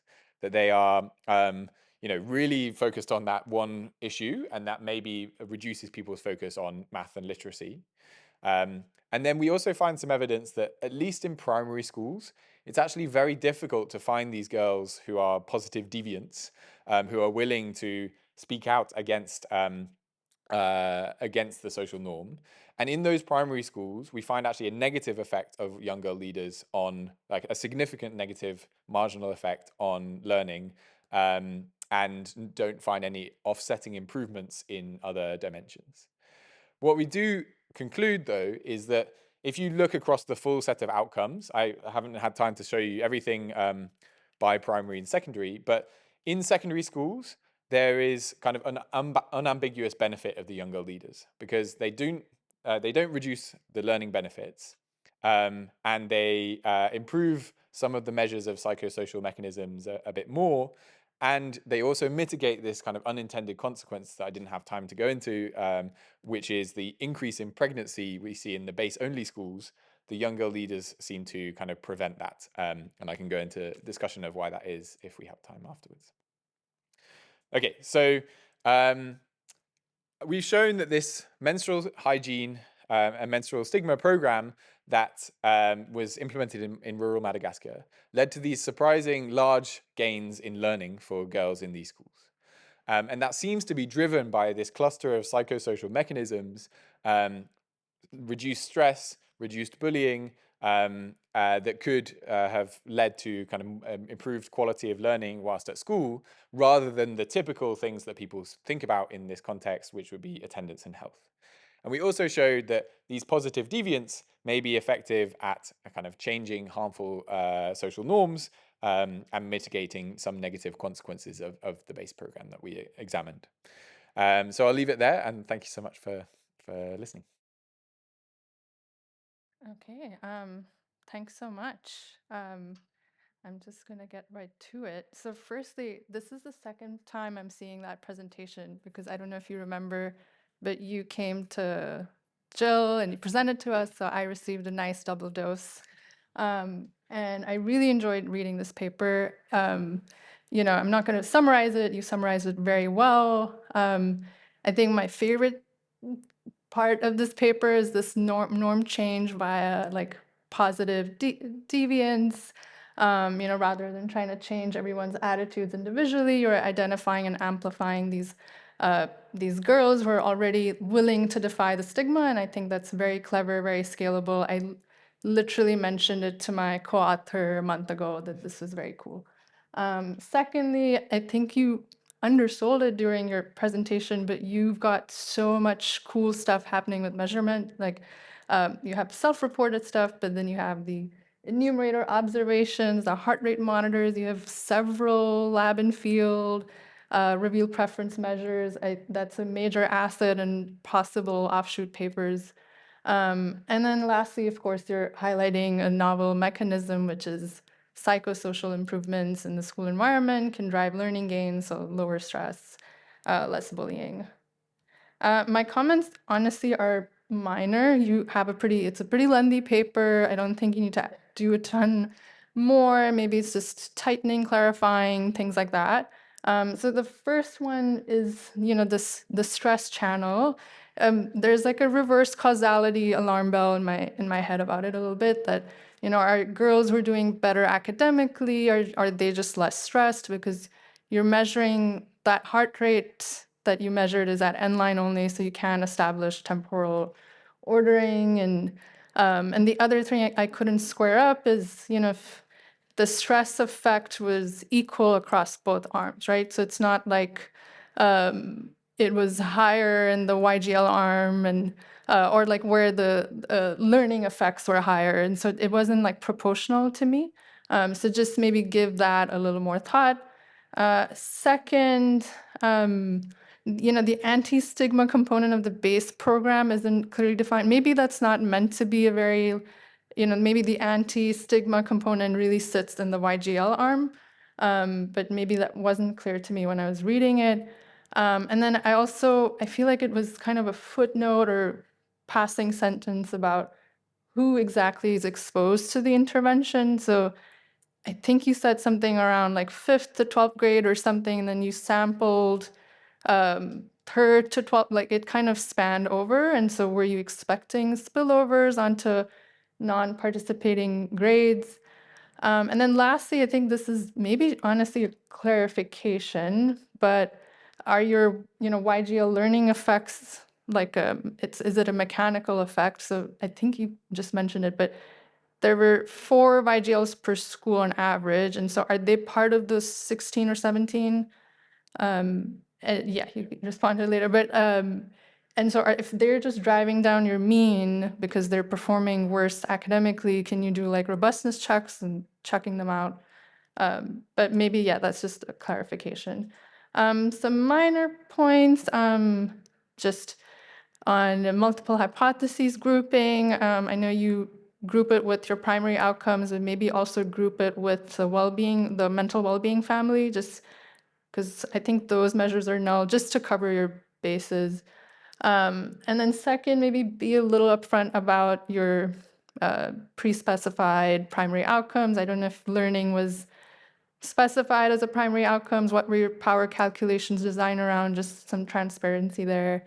The fertility finding, and you do explicitly mention that and discuss that, but maybe in the conclusion, is there something about a reproductive health component that could be added to avoid that happening? And then boys, its stigma does kind of require a social audience, and they don't receive any treatment, it looks like, and their attitudes don't change. You mentioned there's even some like bullying with menstruation, or so something on that too, and if you could incorporate any lessons on that. And then lastly, you have these fabulous learning gains, and so if you could just include a rough cost per standard deviation of learning, I think that would strengthen your policy relevance a lot. But yeah, thank you. The reverse causality argument is important. I think lots of the psychosocial mechanisms, it's a bit hard to understand which would cause which other one. And so I'm kind of seeing those as a bit of a cluster. And I'm not sure, I would love to work out a way to be able to pin this down a bit more, but we haven't been able to so far. So what's the anti-stigma component of the base program? That's an important point that I agree is not very well explained in the paper, I think. So the teacher training is basically roughly the same curriculum as the younger leaders receive. And then they're asked to go and sensitize their students. And so that does potentially include the boys as well, as part of that. But I think that's not super well clarified in the paper, so we can add something there. The younger leaders are in our sample if they happen to be at baseline, but we don't then kind of oversample them. It's not all of them necessarily. We recently did the analysis, but just dropping the younger leaders. Actually, it doesn't do very much to the estimates. And also there's a bit of a challenge of, because they are, on average, they start off as being higher performers. And so dropping them also, even if the treatment effect on them might be negative, dropping them is also a selection issue. And so it seems to even increase the learning effects. But so not much changes when we do that. But that was a helpful suggestion. On the fertility, so I didn't have time to discuss that here. I agree that it's a super important outcome that we were very worried and unpleasantly surprised by. We actually did a second kind of exploratory end line to try and work out what the hell was going on. We think that, probably the most natural explanation is that the improved social environment at school, basically the girls and the boys have more friends with each other. That network index includes the boys as well. And that leads kind of indirectly to more opportunities for sexual encounters. We're doing a second RCT that is kind of more focused on the policy design here. And we're discussing with the NGO whether to add a reproductive health issue. And this policy is also going to be scaled up across many schools in Madagascar. And so we want to very proactively make sure that the pregnancies are not happening. And I agree, we'd love to add some more on the boys, and we can add the costs in there as well. So thanks for the suggestions. Do I have time for some questions? Okay, great.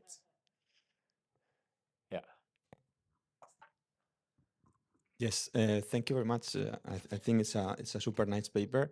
I was wondering whether you could say something more about the stress result. I was wondering whether you could rule out that this is just happening because you've been going to the schools for 2 years. They know you're doing good things. Then you go and ask them questions, and they just feel more comfortable. Like, did you ask enumerators, for example, about how respondents were feeling during the interview or things like this to rule out this? Yeah. And then, since you find results on bullying and social connections, I wanted to know your opinion on why you think you did not find anything on mental health, which may be related also to the stress result. And I'm Yeah. just curious to know your answer. Yeah. Yeah. So on the enumerators being or girls being more comfortable with enumerators, I think we were very worried about that. So what we did was we have a measure of how often the girls have been exposed to some kind of program official, and what we find is that there's no heterogeneity by that measure. I'm not sure that's like a knockdown counter argument to what you're saying. It could be partly due to that, but at least in that data, we don't see super strong effects to that in that direction. And then, sorry, what was your second point?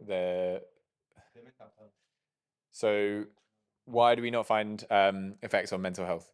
Yeah, so I think possibly the measure of depression is very noisy. We then try to, in the second RCT, we're trying to add on more measures of stress and anxiety, which seem to be, like when we've done qualitative follow-up, it's been more, we've had more kind of response when we talk about stress and anxiety than something that sounds like depression. So possibly we were measuring slightly the wrong thing in this study, and we're trying to do better now.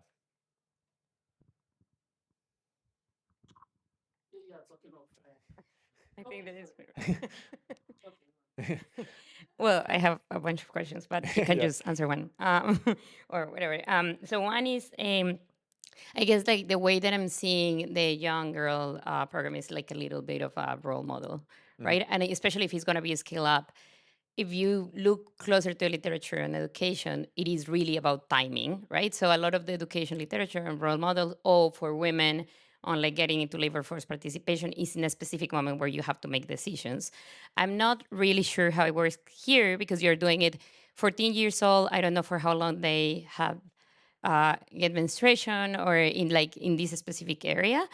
I don't know if it's more critical there or like a couple of years after. It's just something that I think that it would be interesting to think about, like when it is the time. So I guess probably the most important moment is the transition from primary to secondary. Yes. That'd be my sense. That's when there's lots of dropout or lots of repetition. And so possibly that might be when the effects are And stronger. yeah, that's what I was thinking, or the first year of secondary when they starting to unlock like a new environment. So I think that's something that you could explore with like the extension.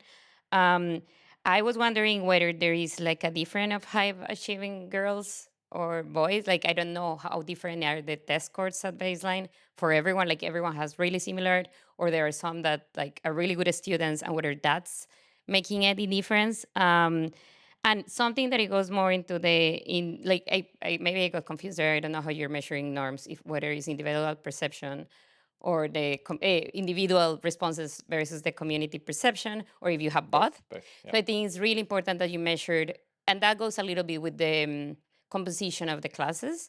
Like I don't know if they're mostly male, female, 50-50, or if varies. 50-50, I yes, think yeah. it's an interesting analysis to do, especially if you're going to scale up, because how the school looks and whether it has the same effect or not. I would think that So just to understand. So you want to look at I think these two things that are kind of related. One is the gender composition of the classes, whether if it's different when the majority of it's male, for example. And the other thing is the individual versus the community perception. When you see the distance of that, which is called in the literature like pluralistic ignorance, and it's like whether it's true or not, whether there is anything different on that. And this is just more thinking about like the scaling up on the other RCTs. Yeah, thanks. That's super helpful. So sadly, we don't have a very good measure of learning at baseline. We have like how delayed they were, partly because, so to answer your question about whether this was a primary outcome, it became a primary outcome after we did our midline qualitative fieldwork, where we realized we didn't expect, the theory of change going into this was very much the traditional one of this goes through attendance.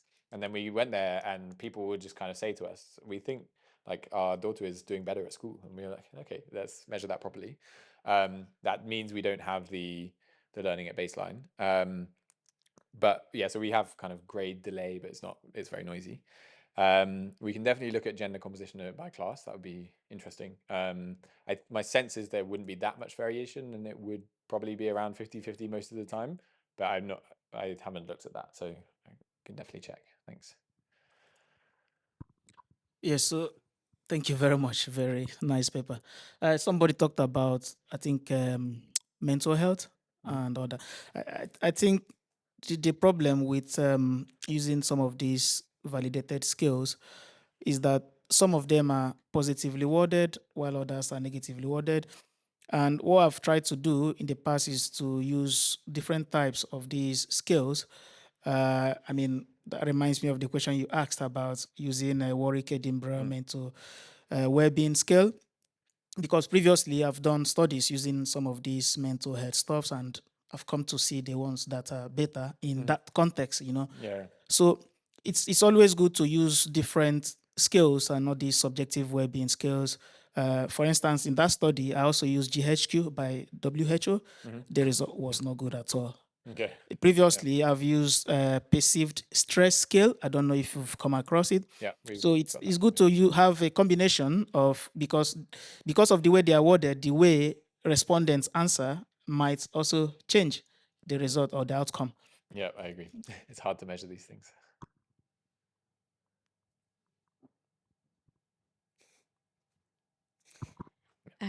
I was wondering if you could tell a bit more about the pregnancy thing, because I feel it's quite worrying knowing the child marriage and teenage pregnancy rates in Madagascar. Yep. So if you could explain what happened there. And then my other question was, are you planning to do a follow-up to see how long the effects last after the intervention? And I just wanted to like suggest something related to the stress results. I feel you could have like very different stories around it. The one that I thought about when you presented it was, well, as a teenage girl that just got her period at like 14, 13, whatever, it's just such a change in your body that it can be very stressful in the beginning. And so just talking about it in this group normalize a bit what's happening in my own body. So more like an internal, completely personal sense of stress, you know, and not so much about the environment and the external and the outward feeling of it, right? And so maybe to explore that, I was just thinking, if you have the date of first menstruation, like the one that are closer to their first menstruation should feel less comfortable about their own body change, right?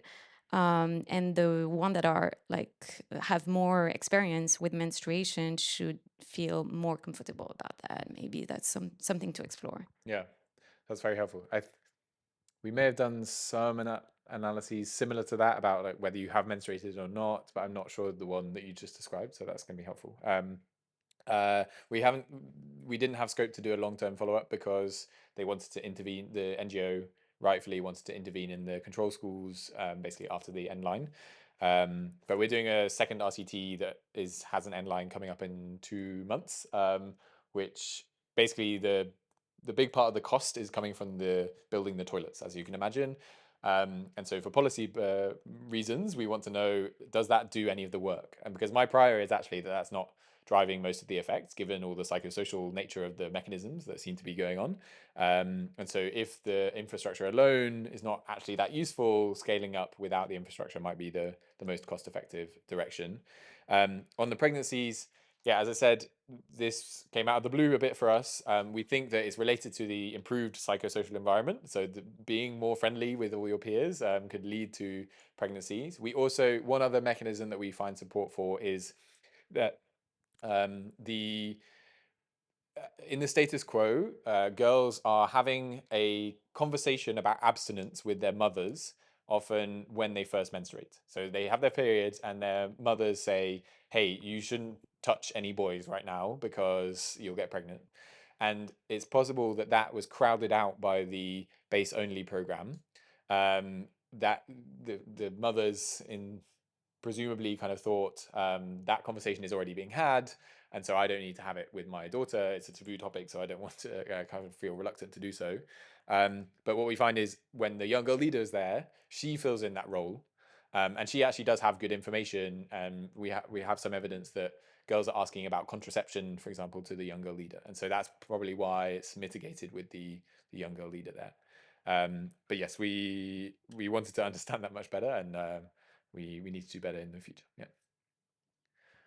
Okay, I think I'm out of time. Thank you so much for being here on the last session.